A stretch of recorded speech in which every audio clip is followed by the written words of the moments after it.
di def ak yéen émission saa su ne tey nag ñu indi leen seen émission bi nga xamante ne moo di collabo c'est-à-dire collaboration des idées ñu ngi siy woo yow mi nga xamante ne yaa ngi suivre saa su ne fii si IM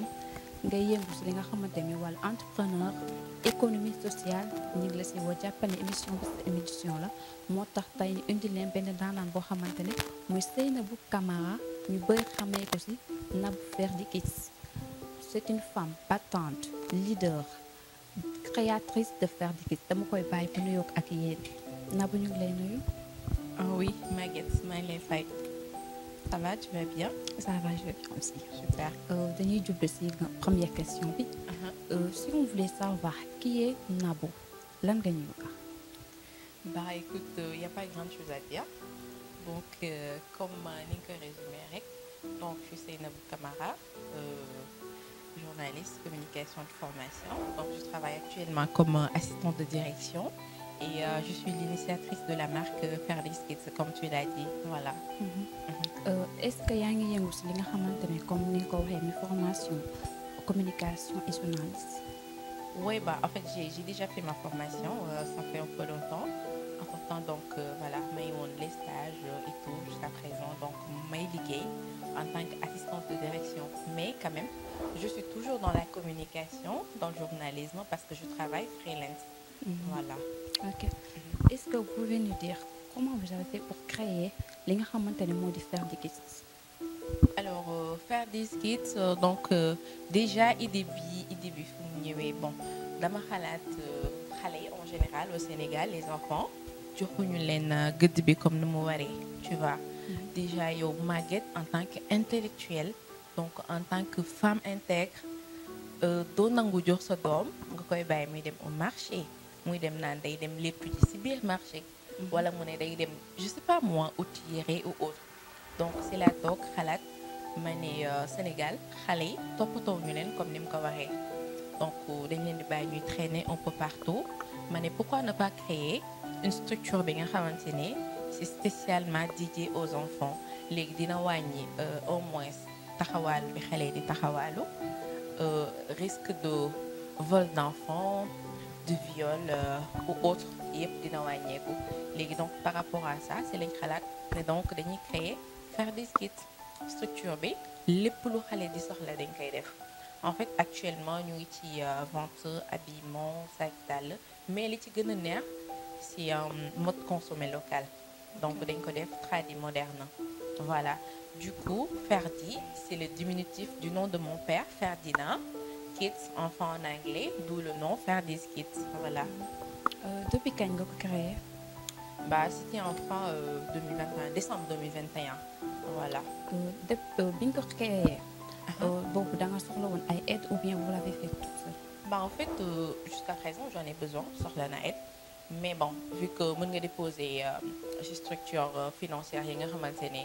c'est fait pour les jeunes et tout mais quand tu déposes c'est toujours day xaaral wala est-ce que tu es en garantie. Donc man dama déposé benn yoon ça n'a pas passé ma ne mais attends pourquoi pas m'enrouler par fonds propres vu que comme ni ma la ko waxee sànq je travaille donc may rouler à fonds propres ma finance sama bopp def voilà utal sama bopp matière première comme li may soxla pour la production et tout voilà donc li ci gën a neex moi je suis formelle j'ai tous mes papiers d'entreprise voilà. D'accord. Et que bi nga ko créé c'était en 2000. Fin 2021. bi nga ko créé est-ce que yaa ngi siy gis sa bopp chaque année nga exposé dara. En fait. Oui bah oui on part en exposition donc li ci gën a intéressant d'ailleurs démb rek maa ngi ci doon discuter avec une cousine donc exposition yi may def presque la majeure partie duma ko fay c'est gratuit pour moi parce que dama amoon accompagnement technique waa USAID donc par exemple. Exposition mën na am wala séminaire wala forum on m'appelle Ferdy Kids je dis oui ñu ne ma may nañ la stand pour 2 jours voilà donc xam en général boo nee da nga am accompagnement dañuy yaakaar ni dañoo yëkkati finance teg ko sa loxo alors que voilà techniquement rek lañ lay accompagner et tout donc quand on m'a nominé c'était en 2023 je sais plus xaw ma 2022 parmi les 100 jeunes espoirs donc meilleur projet Ferdy Kids c'est à partir de là am opportunité bi waa USAID ñu may accompagner donc mën naa ne fi may dem yëpp que ça soit les expos les forums les séminaires les foires ñoom link yu si ëpp ñoom ñoo koy def voilà. est-ce que mën nga ñu citer quelques si yi nga xamante ne jot nga fa jaar pour exposer li nga xamante ne moom ngay def bi. Oui, bon, par exemple, am na ci bi nga xamante ne bon boobu moom maa financé sama bopp fonds propre la mooy foire des entrepreneurs qui se passe chaque 6 mois si je me trompe pas mooy fële place du souvenir donc boobu participer naa si participer naa aussi comment dirais-je journée FENTA sur les journées des femmes entrepreneurs africains fële au centre culturel Maison des cultures urbaines à Ouakam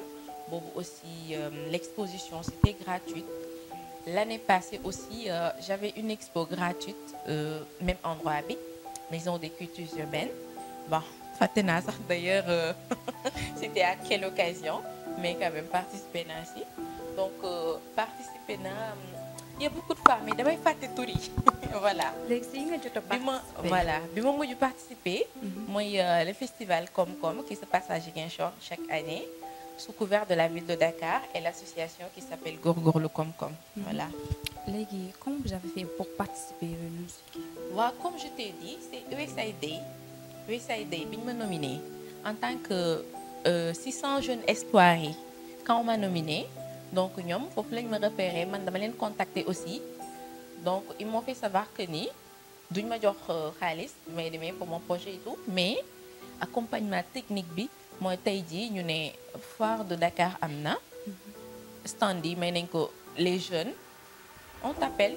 ñu ñëw ne la may nañ la 2 jours nga dem wala may nañ la 1 semaine nga dem exposition tu vois mais bii nii ma mujj participer à Ziguinchor mais festival Kom-Kom bi donc on m'avait mis en rapport j'avais un contact à la ville de Dakar donc moom moo ma ko wax expliquer ma ko et tout ma ne ko ça m'intéresse bon lu ma ci gën a neex mooy quand je suis partie il y avait pas parmi les exposants amul woon kenn ki nga xamante ne yaa ngi def affaire xale mais franchement quand je suis partie bi ñu ma joxee rendez-vous ba dem ville de Dakar après ñi boole ma ak tonton Khalifa que je salue de passage moom mooy initiateur festival Kom-Kom voilà mu nekk ku baax ku accueillant donc bi mu présenté ñëpp presque ñu ne kii affaire xale lay def donc y a tonton Alkali moom la ñuy wax le chef de village maanaam festival bi exposition yi moom mooy gérer foofu yëpp quand je suis venue mu ne ma bon dama kontaan parce que tu es jeune yaa ngi góorgóorlu et que yaa ngi def consommer local mais li ci gën a neex mooy exposant yëpp amul kuy def yëfu xale yow rek yaay def yëfu xale on sera très ravis ñu boole la parmi les exposants donc en tant que kuy def consommer local en même temps jeune entrepreneur et tout donc depuis lors laa commencé di participer comment dirais-je ci festival boobu noonu chaque année voilà. mais si exposition comme vu que créatrice Fertigis c'est pour les enfants et tout lan moo tax maanaam nga choisir li nga xamante ne parce que sànq da nga ni xale yi duñ leen bàyyi xel tout le temps c'est ça da nga gis ni duñ leen bàyyi xel moo tax nga def ko ou bien dafa nekk loo xamante ni danga ko bëgg en fait da nga bëgg ay xale moo tax ngay def ou bien bon man comme j'ai l'habitude de dire damay wax sama yaay man dama bon bëgguma xale mais xale yi ma bëgg voilà donc vu que damay yëngu ci lu bëri ci affaire xale comme par exemple Noël des enfants yi may def tu vois xale yi su ma wàccee dañuy ñëw kër ga fekk ma fa et tout tu vois ñoom daal comme li may wax rek man ñoo bëgg waaye man bëgguma leen tu vois donc ma xalaat ne xale mooy avenir u ëllëg boo ko toppatoowul bi muy nekk xale su màggee voilà doom avenir te doom ay souvenirs yu neex te xale da nga war a màgg ci ambiance bu épanouissante bi nga xamante ne voilà souvenirs yi ngay am du doon ay souvenirs yu bon wala ay souvenirs yu kii du coup man dama bëgg xale ñuy épanouir ñuy gis seen bopp ci société bi donc ma ne xaaral mën na apporter sama touche personnelle donc à partir de là nag ma ne xaaral j'ai créé Faire des Skits bon première phase bi lañ lancé mooy l'habillement et tout mais c'est plus large que ça xanaa Magichou nga jàppale ma ci benn 1 milliard n'est-ce pas wala est-ce que du yow si yow laay ñëw sax nga jéem a wutal lu may yëngu à part média bi nii mais sans que sa biir wax dégg naa ba nga ni ba nga tudd si li nga xamante ne mooy Noël des enfants. est-ce que mën nga ñu wax tuuti si Noël des enfants ça parle de quoi en fait. si lan ak lan la pareil nekk comme faire des skits rek idée bi nu mu ñëwee comme que man sama yaay dafa bëgg ay affaire de jouer ak yooyu noonu donc bi ñu topp si jóge ville ñëw Kër Massar dañu remarqué xale yi koñ bi par exemple voilà duñu am ay jouets quoi te sama yaay moom Noël dafa bëgg ay cadeaux day dem jëndal xale yi sama rakk yi vélo bagage lu ne pistolet affaire auto et tout léegi xale yi dañuy ñëw kër ga tu vois bàyyi seen lépp kër ga la ñuy foowee dañuy ñëw si bagage yu xale yi mais koo ci laal day ne aw ma faykaay koo ci laaj dimanche day ne man aw ma faykaay ma toog ma ne sama yaay mais pourquoi pas ma proposé waa koñ bi ne leen comme seen doom yi mosuñu am occasion dem jëli cadeau arbre de Noël wala seen parents yi jëndal leen est-ce que duma dugg ci koñ bi kër yëpp ma laaj leen des participations de 3000 francs pour chaque enfant ma jëm leen defal fête léegi fête bi ma def noonu rek affaire bi jàll quelques personnes participer mais maa ngi ko def suñu couloiru kër bëriwuñu woon mais loolu neexul xam nga la moo dàkk amoon Père Noël man maa nekkoon maman Noël bi j'ai mis une robe rouge ma def benn genre chapeau Père Noël def fii nii ay affaire ay coton mais après hein c'était je sais pas c'était symbolique en fait te je te dis hein yàgg na de loolu je me souviens plus mais photo yi je l'ai toujours ci sama archive yi léegi affaire yi muy dem ndeysaan maa ngi fàttaliku meeru koñ dañ naan dugg ci kër gi di ma ne Nabou ñu ngi lay ñaanal lii mu génn ci kër gi benn année bi ñu yéeg ci terrasse bi beneen année bi nag ñu génn léegi nag màgget lu ci gën a garaaw mooy ça a pris beaucoup d'ampleur man nag àttanatuma ko léegi nag waa koñ bi ñi fa dëkk ak ñi fa dëkkul ñi jógee yeneen quartier yëpp dañuy ñëw di participer mais non da ngay def ba fête bi jeex nit ñi taxaw sa buntu kër Nabou may ma cadeau sama doom amul cadeau mais non je prenais des cadeaux yu ma am ak yiñ ma may ma dajale ko denc ku ñëw ne am ma cadeau ma woote ne leen génnee leen benn cadeau ngeen maye ba mu jeex tu vois mais comment dirais-je entre temps nag amoon naa quelques soutiens par exemple Baye Ibou Konté comme je dis lui c'est mon partenaire potentiel moom association U2S donc c'est un médecin qui est à Nice en France voilà moom chaque année lu mu métti da siy jàpp fu ma toog nag dama koy wax même cette année-ci quand je lui ai dit que ni du ma ko def dafa meroon doon xuloo mu ne ma 10 mois bu dee problème financement nga am lu ci wax je vais le faire ma ne ko non justement j'ai pas assez de temps en fait temps bi moo ma ko permettre et en termes d'organisation c'est lourd attanuma ko léegi waa koñ bi nag ñooy génn di ci jàpp di ci nekk et tout mais vu que je n'aime pas les échecs dama xalaat ak sama activité ren ma ne non duma ci dugg dañuy bàyyi ba année prochaine et le directeur de l'Institut Élite voilà mooy monsieur Sow lui il fait partie aussi des partenaires potentiels ndax moom aussi lu mu métti ci dugal loxoom may rappeler les premières années moom moo doon yëkkati ay chaises di ko jox chauffeur mi ñu koy andi suñu koñ tu vois donc c'est un peu ça. ok kon da nga amoon ay sollicité moo tax ou bien. ouais j'étais trop prise franchement ci fin d'année bi dama jàppoon torop léegi nag temps bi gàtt tu vois ma calculer et puis quand tu fais un truc et que t'es pas prête mentalement voilà quoi ça passe pas comme que voilà quoi pareewu ma woon mentalement ma ne non je vais laisser tomber parce que bëgguma muy échec. léegi ñi nga xamante ne ñu ngi la si doon xaar chaque année. oui et que ñu ngi si doon gis seen bopp est-ce que après bi ñu gisul ni ren. dañ maa mere mais samay xarit lañ. waaw léegi lépp dañ na mer bi dañ na parce que waxtaan naa ak ñoom. bon j'ai reçu des appels des messages ku nekk di ma ne kan la ñuy yónnee ndeysaan xam nga date bi boo ko tàmmee. doo sax kii da ngay ñëw rek ne Nabou kañ la ñuy yónnee cotisation. à la grande surprise nag ma ne leen ren amul. mais xoolal bu ñu la message woon sax wala ñu vocalé dañuy yëkkati seen téléphone wala. j'ai reçu un appel ba Maroc ku ma doon laaj ne ma suñu waa kër Noël des enfants la ñu am pour génn ñaata la ñuy participer ndax suñu kër benn xale moo fa nekk mais ñoom ñëppay ñëw mag yi ma ne ko ren du am de mu ne ma yow dañuy xeex. kon tas nga seen yaakaar mais garaaw déwén mooy dàkk incha allah. et que vu que yaa ngi ko xam sax et que yaa ngi doon def li nga xamante ne mooy Noël des enfants ba nga xamante ne parents yi de même que les enfants ñu ngi si doon gis seen bopp est-ce que amoon nga yenn liens yi comme par exemple comme mère yi monsieur Bilal Diatta ou bien Adama Sarr est-ce que demoon nga leen di leen solliciter ou bien. En fait posé woon nañ ma la même question dans une télé de la place mais comme li may wax rek autorité yi nekk sa koñ boo demee envers ñoom et que amoo retour bah il faut être positif. Moi je me dis peut-être jotuñu lettre yi ma déposé wala amuñu woon temps mais particulièrement le maire de Keur Massar Nord 2023 édition 2023 je sais pas fàtte naa ban édition la bon am na ku ma gis ku ko jege ba ñu demoon ko seet ba mu recevoir ñu et tout bon waxtaanoon nañ et tout mais après jour ji bu mu jotee je me souviens jour boobu y avait un vote de budget après voilà quoi amul woon temps pour ñëw et tout bon bi mu passé bien que déggante naa ak directeur cabinet et tout mais comme li may wax rek aide financière bi am na solo parce que bu amuloon finance ñun duñu mën a réaliser li ñuy def mais présence bi tamit dañ ko soxla tu vois sinon déposé nañ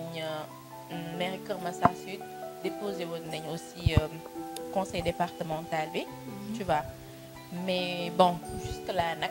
accompagné wuñu woon mais quand même je tiens à dire que édition 2022 bi voilà on avait beaucoup de personnes qui nous ont accompagnés surtout par rapport à l'élection locale yi fi amoon presque tous les candidats yi ci ëpp bokk jaaroon nañ ils nous ont soutenus et puis voilà alhamdulilah. ok mais kay daaw damaa amoon bor de. kon moo tax Maguette yaa ma koy fayal. kon moo tax ren gisuñu la. waaw am na ñu ma ne est-ce que du budget moo tax mais franchement c'était pas un truc de budget. mais comme li ma la ko waxee organisation bi dafa diis léegi. voilà. ok mais da ngay dem rek. jéem parce que boo si gënee taxaw rek maanaam yàlla dina la fekk incha allah. te vu que maanaam bonheur xale yooyu noonu nga xamante ne yaa ngi leen koy apporter donc loolu rek yaakaar naa ne li nga si xalaat yëpp rek boo ko songee incha allah dina ñëw. parce que avant tout les enfants d'abord. léegi vu que Ferdy Kids est-ce qu'il y a d'autres projets yi nga xamante ne yaa ngi koy préparer à part habillement. sac yooyu noonu. oui mooy li ma la wax tout à l'heure en fait Ferdy Kids c'est l'argent en fait am na yeneen nit ci biir mais première phase bi rek la ñu lancé tu vois vu que c'est un truc familial donc étape par étape la ñuy demee et puis il y a Ferdy Clothes donc bi nga xamante ne ça concerne tout le monde xam nga Ferdy Kids c'est pour les enfants only mais Ferdy Clothes moo gën a yaatu pour mag tu vois pour tout le monde mais quand tu lances ton projet dafa am fooy commencer nga def étape par étape ba yegg foofu noonu voilà et puis on est vraiment pas pressé voilà quoi mooy léegi xale yi bu dee ñoom yaa comme si nañ gis yeneen d'autres nañ ma jox yorul xale yi nañ ma jox kon wuy leen ko nee na yorul ngeen fekk si ko si léegi xam naa dañuy dem bon pour être clair Maggie Ferdy Kids passion la rek. D'accord. C'est pas un truc bi nga xam ne da ngay ne coûte que coûte dama ciy réussir je vais faire ceci damay foncer non c'est juste une passion presque man c'est un jeu pour moi parce que man su ma déplacé woo kër ga dem exposition rek pour te dire yeneen exposants yi dañuy ñëw sama stand tu sais pourquoi dès que nga génnee mannequin enfant yi xam nga tout ce qui est enfant c'est mignon c'est joli ñëppay daw si tu vois man loolu rek ça va quoi ça me fait plaisir vraiment xam naa dañuy dem page bi après ñu ñëwaat inchallah. Elite Business School, EBS Keur Massar, avec ses 4 départements, forme au CAP, BEP, BTS, licence master. En management de gestion des entreprises, commerce international, banque assurance, transport et logistique, en architecture et bâtiment, dessin bâtiment, génie civil, architecture, électricité bâtiment, en hôtellerie et tourisme, gestion hôtelière, restauration, audiovisuel multimédia, réalisation monteur caméraman, animation de radio, téléjournalisme, maintenance réseau informatique, télécommunications. Nous sommes à Keur Massar, près de la banque agricole. Vous voulez travailler dans un hôtel? Vous voulez travailler comme animateur de radio, comme journaliste? Optez pour la proximité. Bienvenue au groupe Elite Santé. Le groupe Elite Santé forme des infirmiers d'État, des sages-femmes d'État, des assistants infirmiers d'État. Mais aussi le groupe Elite Santé forme des infirmiers bloc opératoire, techniciens de laboratoire, aides-soignants, assistants dentaires. Le groupe Elite forme aussi des délégués médicaux, vendeuses en pharmacie, secrétaires médicales. L'Institut est doté de salles de travaux pratiques modernes. Des stages sont effectués dans les grands hôpitaux de Dakar avec une expérience de 10 ans. Ne laissez pas vos enfants sans formation. Accompagnez-les avec le groupe Élite. Merci Jérémy bi ñu nekkoon ci page publique et tout donc di leen wax fàttali rek yéen seen émission bi nga xamante ne moo di collabo c'est-à-dire la collaboration des idées dañuy dellu si waat si nga xamante ne mooy Seynabou Camara Nabou ban gis-gis nga am si li nga xamante ne mooy jeunesse yi nga xamante ne actuellement da ngay gis tout le temps victime yi nga xamante ne ñu ngi am si dëkk bi. Bon, en fait, déjà, avant may wax quoi que ce soit, j'encourage la jeunesse. Voilà. Parce que je vois une jeunesse tellement dévouée, tellement engagée donc, pour faire. Voilà. Maintenant, reste à voir les possibilités. Ndax mën nañ ko ou pas. Ben côté bi aussi, je dis jeunesse bi, la majeure partie dañu basé wu ci comment dirais-je ci nguur gi alors que voilà quoi toute la jeunesse mu ñu basé wu ci nguur gi bon dina metti parce que ils te diront non mën na nekk dama war a toog ci bureau non mën na nekk sama morom poste bi mu am dama ko war a am tu vois c'est vrai mën na nekk et puis yàlla mën na ko jox ku nekk mais man fu may gën a waxee mooy ñoom ñu njëkk jóg teg pas parce que tu peux pas dire que j'ai un master en je ne sais pas comptabilité, j'ai un master en comment dirais-je logistique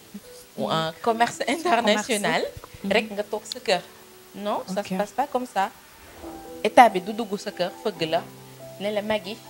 kaay liggéey nii non tu te lèves yow yaa jóg tu vas déposer ton CV nga nangu nag surtout def ay stage parce que loolu je tenais à le dire damay gis jeunes yi en général dañuy ñëw ne la stage dañu lay utiliser loolu c'est très dangereux faut pas dire que stage dañu lay utiliser man mi toog fii j'ai fait beaucoup de stages et je l'ai pas regretté ñu bëri nag bon parfois ñu ñëw gis ma fi may liggéey et tout tu vois dañuy nekk ki xale la ma xam naa ni mère la magum jëm la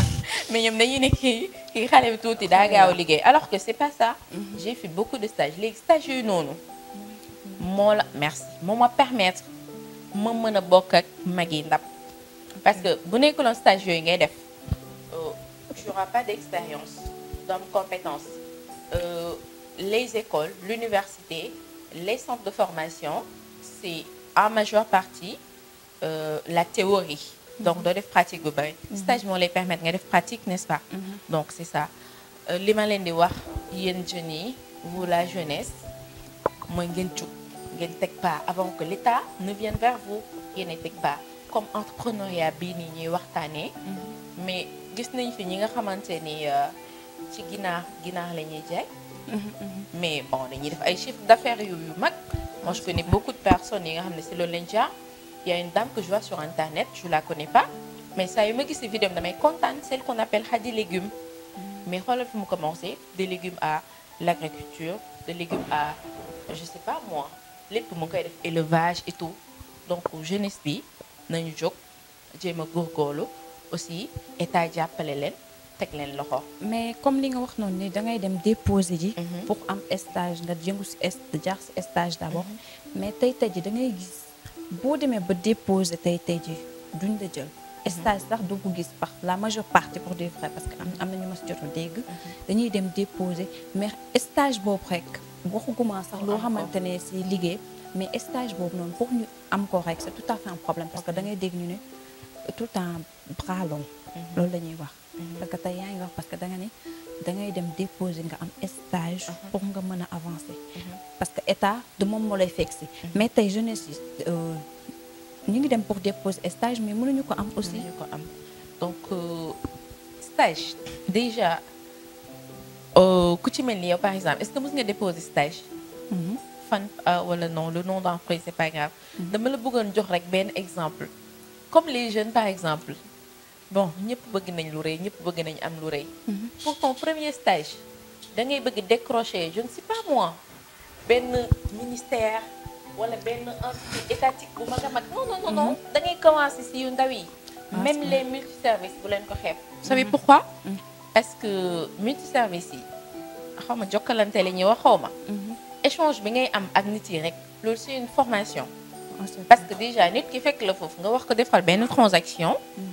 nit ku ñëw ak humour am léegi yow comment tu vas supporter nit ki nga xamante ne daa ñëw andi benn xadar si stage boobu nag ngay jaar pour mën a am la relation ni ñu koy waxatee relation humaine n'est-ce pas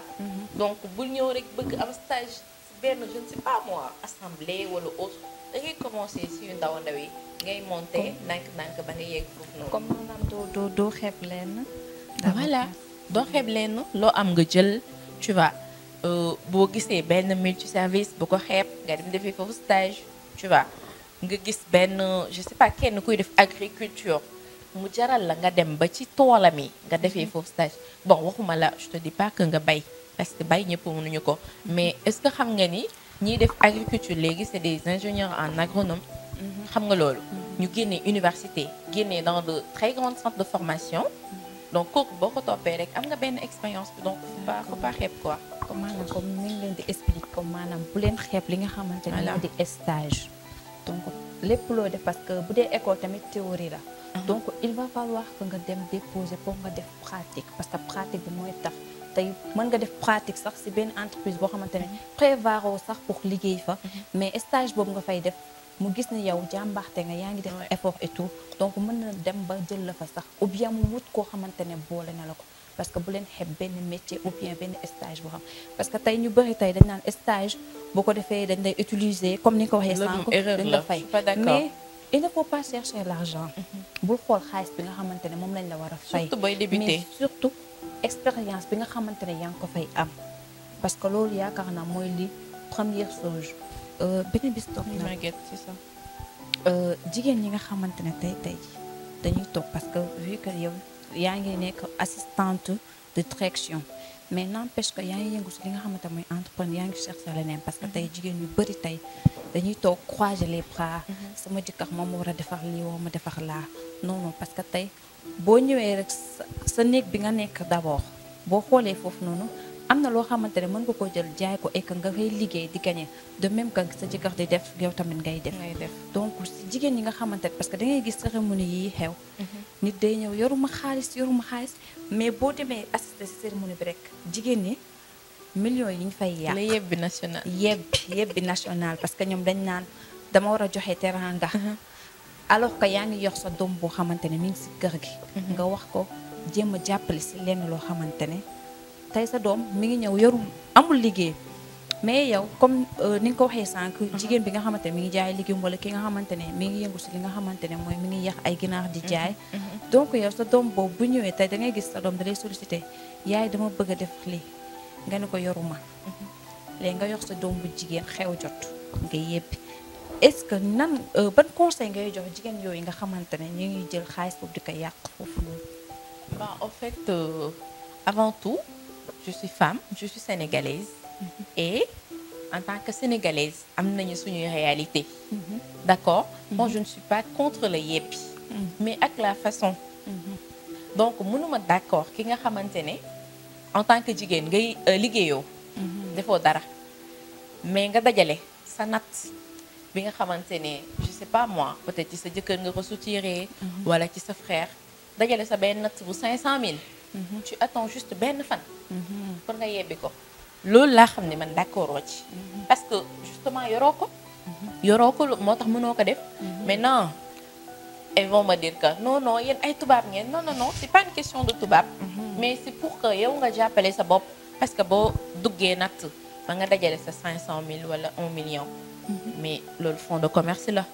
mën nga ci investir commencer ci dara ba nga mën a dajale li nga xamante ne bu subaa tu pourras faire ton yebbi n'est-ce pas donc ki nga xam ne peut-être am na ko mi ngi liggéey ak yooyu noonu bu koy def du metti du koy def du jooy mais yow bi nga xamante ne tu ne l'as pas mais yaa ngi koy forcer côté boobu lay waxee donc je ne suis pas d'accord voilà ok ñooñu donc ban conseil nga leen di mën a jox li ma leen di jox daal comme conseil mooy le yebbi c'est pas forcé man comme j'ai l'habitude de dire li nga xamante ne yàlla bindu ko ci Coran bi man duma ko topp on te dira que suñu tradition la suñu aada la ay maam fii lañ ko fekk mais boo ma ko wanee Coran bi je te dirais carrément d'accord dinaa ko def mais si tu n'arrives pas à me prouver dans le Coran loolu sama yoon ne aussi mais n'empêche nag dama lay préciser je fais du yebbi de mais à ma façon à ma façon bon c'est une sorte de teranga rek bi nga xamante ni voilà quoi c'est totalement sénégalais et puis voilà on le fait ban conseil ngay jox femme leader yi bon ñu gën a percer voilà pour ñu gën a mën a doon exemple pour jeunes yi nga xamante ni ñooy nekk seen ginnaaw di leen suivre di leen topp parce que tu peux pas dire que tu es femme leader mais doo jël benn initiative tu vois doo je sais pas tu prends pas les devants tu crées pas bu ñu la xasee ba joxoñ ne la femme leader nga par rapport à tes activités et tout woneel li nga doon en fait bu nangu des ginnaaw tu vois lu ñuy def nañ la si tudd pour yéen par exemple toi tu es ma petite sœur donc boo jëlee Nabou ba nga invité ko ci émission bi c'est parce que peut-être am na lu ndaw loo gis ci Nabou li nga xamante ne peut-être mën nga ko copier ci moom tu vois donc man je ne vais pas baisser les bras tu vois du ma bàyyi ak lu mu métti je vais tout faire pour percer aller de l'avant juste pour yéen ñi nga xamante ne voilà yéen a nekk derrière ñu en tant que suñu rak c'est ça une femme leader comment elle doit se comporter ben en fait comportement du ma ci sori parce que la personne en général ton comportement mën naa ne base bi ci environnement bi nga yaroo ak fi nga màggee lay doon donc côté comportement mënuma ci sori tu vois xam nga sànq wax naa ba tudd ne tam ñu taxé ñu de ay yéen tubaab ngeen ak yooyu noonu lépp ci environnement bi nga yaroo la ak l'éducation de base et tout tu vois mais une femme leader xam naa ni psychologiquement daal da nga war forte comme moi par exemple mënuma gis lu triste dès que je vois un truc triste je pleure mais Maguette loolu mënuma ko wone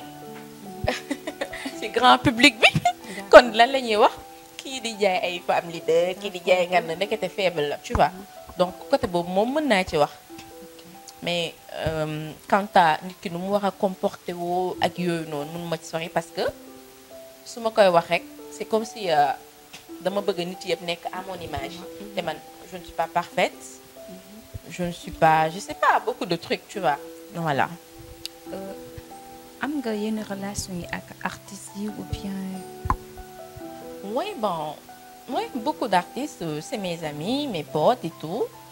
mais voilà ay gars lañ on se parle sax mais xanaa peut-être fréquentation on se fréquente pas beaucoup mais buñ tasee fenn voilà comme ñam c'est le waxtaan le grand bégué moom bari na parce que on peut la ni que j'ai fait la télé donc voilà ok c'est vrai mais gis nañu aussi parfois da ngay def yenn tourisme da ngay def yenn tourisme oui bon loolu c'est juste une façon de promouvoir le tourisme local comme li may wax ne pas su dem Dubaï pas su dem France je pense que ñëpp am nañ ko mais li nga yor sa dëkk da nga ko war a valoriser tu vois donc ma jël sama moyen de transport dem ba Casamance découvrir des lieux yu ma xamul woon en tant que native de Casamance tu vois taxaw moo lieux yooyu dafa neex ci xol et puis nga fësal ko tu vois wone ko ñëpp gis jël sa xaalis dem ba Île du Saloum par exemple tu vas mettre en valeur le tourisme national li la jege balaa ngay dem di jéggaane la ñuy wax n'est-ce pas ci yeneen dëkk yi donc nga wër xool yi nekk sa réew te ji ay Kédougou cascades yi nekk foofu noonu tu vois dem Tamba au parc de Niokolo-Ko il y a beaucoup de gens qui voyagent pour venir ici au Sénégal pour dem foofu rek juste te ñun ñi dëkk Sénégal est-ce que xam nga yoonu Popenguine bii nii boo ko jaaree ci ginnaaw ci njëbi noonu am na benn yoon bi nga xamante ni tout est blanc ba ci arbre yi garab yeeg tali bi lépp weex xam nga yow xamoo ko woon voilà léegi nag booy def tourisme di voilà di génn di dem découvrir ci ngay xam loolu lépp te man aussi en partant sans Popenguine dama réer c'est la wéeri la ñu wéeri jël oto bi ñun aussi dañ kumpa dem dugg noonu xool ci la ñu découvrir loolu donc am na des trucs merveilleux yu am Sénégal mais justement duñu faral di ko kii moo tax xamuñu ko mais ça peut apporter beaucoup côté tourisme voilà. ok c'est ça. ñu ngi signalé ni heure bi jot na sax. Ouais. donc tourisme yooyu ngay def. dafa am ñooy àndal comme ni nga ko waxee sànq am na ñuy jógee yeneen dëkk di ñëw fii Sénégal di vérifier dafa am si ñooy àndal ou bien yow da nga toog yow nga xam nga ni en tant que sénégalaise pourquoi pas ma dem xooli ci. Bon en fait man comme sama philosophie je dis que sa àdduna yow yaa ko mën a neexal. tu es maître de ta vie comme j'ai l'habitude de dire rek. tey par exemple ma am envie tellement découvrir benn endroit duma xaar keneen jógee feneen. wala duma xaar que une pote décide pour qu'on aille ensemble. ñu dem découvrir non je décide seule la plupart j'y vais seule. li nga xamante ne nit ñi mënuñu ko. génn yow kase dem yow kase man je le fais sinon occasionnellement mën naa nekk avec des amis que ça soit des étrangers que ça soit ñu dëkk voilà Sénégal mais sinon moi je fais beaucoup de trucs seul voilà. ok comme dañ lay bàyyi nga joxe sa mot de la fin comme ça. mot de la fin.